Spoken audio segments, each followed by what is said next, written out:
And here we are again, Saturday the 6th of April, with François Mitjavile, owner of the iconic Château de Tertre Roteboeuf and also Roteboeuf in the Côte de Bourg, and to answer a few questions about the 2012 vintage.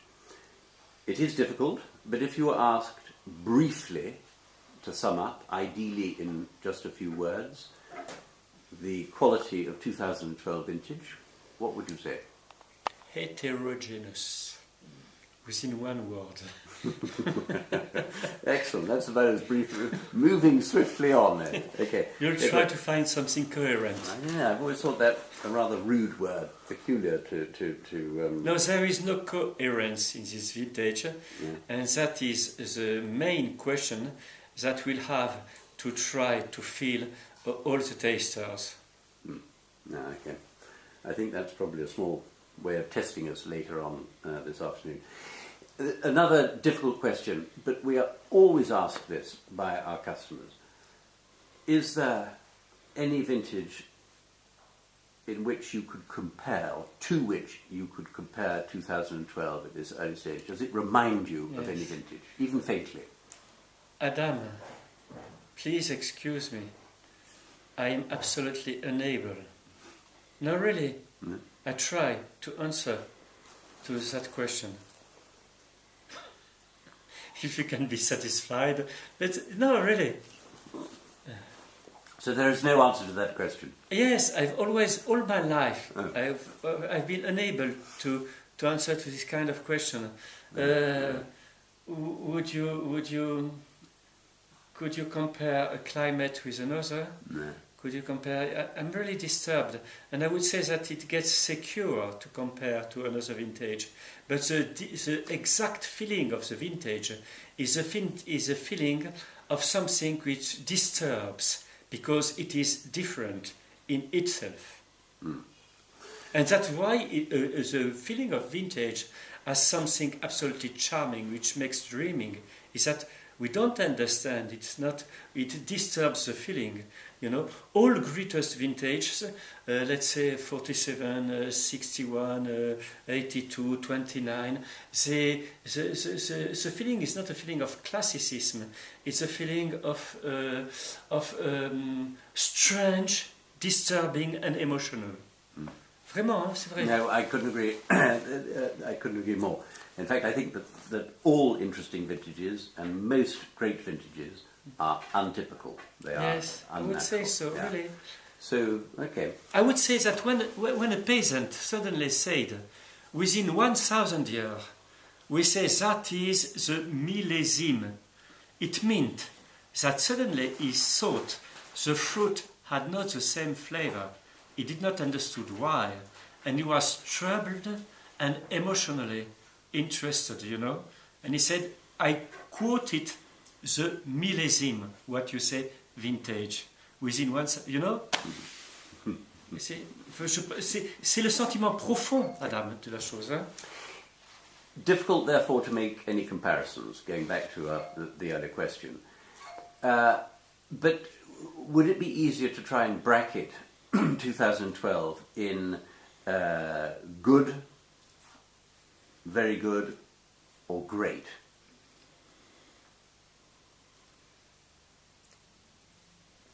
It could be very good. It could be very good with enormous default sometimes, and it could be mostly exciting if you are not specially interested in the great vintages when all the trade can build a reputation because everyone succeeds, and in the most difficult vintage when they have a charming type of flavors and the rain and sun that will not have the simply sunny vintages. Yeah. You know, this might be the highest expression of the Bordeaux flavors is in the most difficult vintages. Okay. And were there any particular difficulties in 2012 for you? I would say, and that is the explanation of the character and the charm of the vintage, that the rain during the harvest and before the harvest has, in a certain way, degraded, tenderized the structure, which comes with losing all its stupid strengths and coming with profoundness of flavors that it can express only when it is degraded.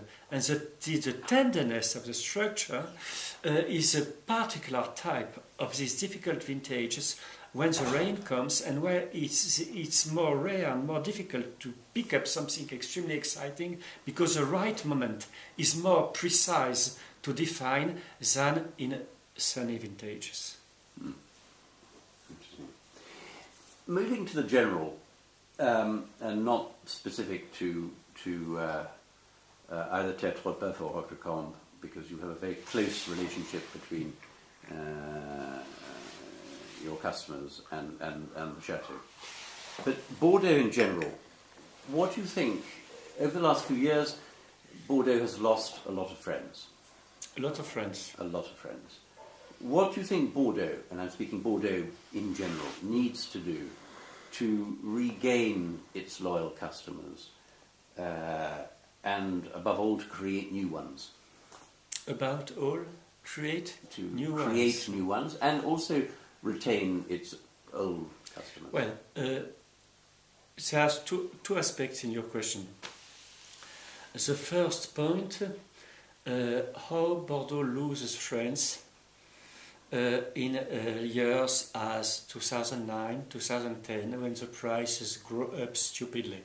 That's what you mean underground, I would say. There, I would say it's not Bordeaux, it's human being.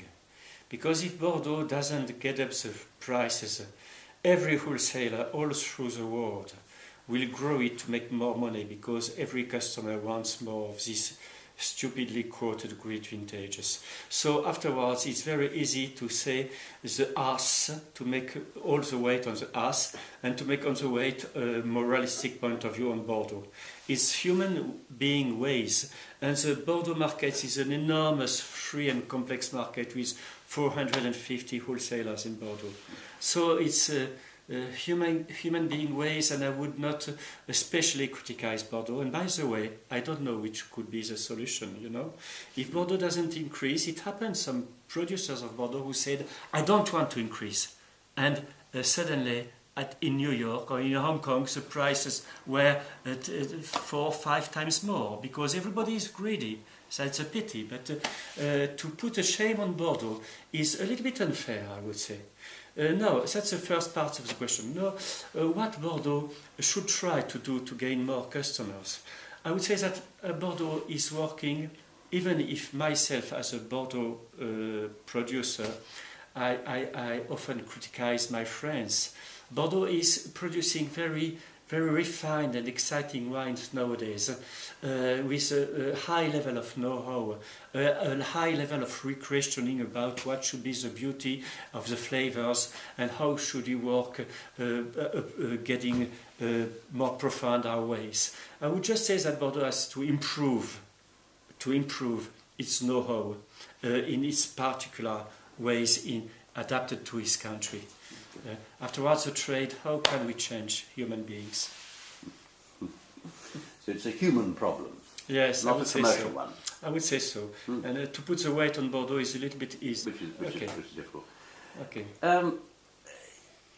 Do you think, and this is a more personal question perhaps, do you think that 2012 will be regarded as a left bank or a right bank vintage?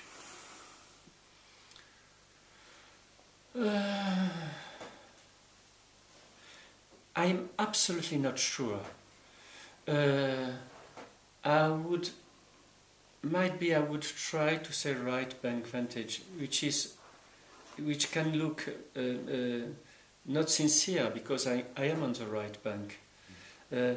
I would try to say that because the strong drought of the summer helped the cold soils with humid reserves to be a little bit more easygoing and not suffering so much about the terrible spring drought of 2011, which enabled or not the vineyard to have the potential to get in front of the 2012 vintage. So I would try to say that, but I would suggest that. I would not be sure, you know. Okay, yeah, that's a fair answer. And again, on a perhaps more commercial side, Château Latour has moved away from offering its wines en primeur. This is the first vintage that they will not be offering their wines en primeur. What do you think about this idea of leaving the en primeur market, firstly? And secondly, would you consider doing the same? Would you consider? Doing the same. Well, I don't understand. I don't understand why. Because the en primeur market is a market which gets its whole enthusiasm from the need, from the dreams of the consumers who are excited by that. And we can criticize it, but whatever we can be, producer, wholesaler, distributor, our main goal is to try to satisfy the dreams of the consumer. And the consumer is much excited by en primeur because he knows that the wine sometimes will be more difficult to find later, more expensive. He loves to do that. So I don't understand this decision. That therefore follows that you have no intention of doing the same. Absolutely not. No, never. I would say even the greatest wines have absolutely to be always on this fortunate and beautiful market where everybody is excited, even if you can criticize it on many points. The truth is there. Good. François Mitjavile of Tertre and Roteboeuf, thank you. Thank you very much.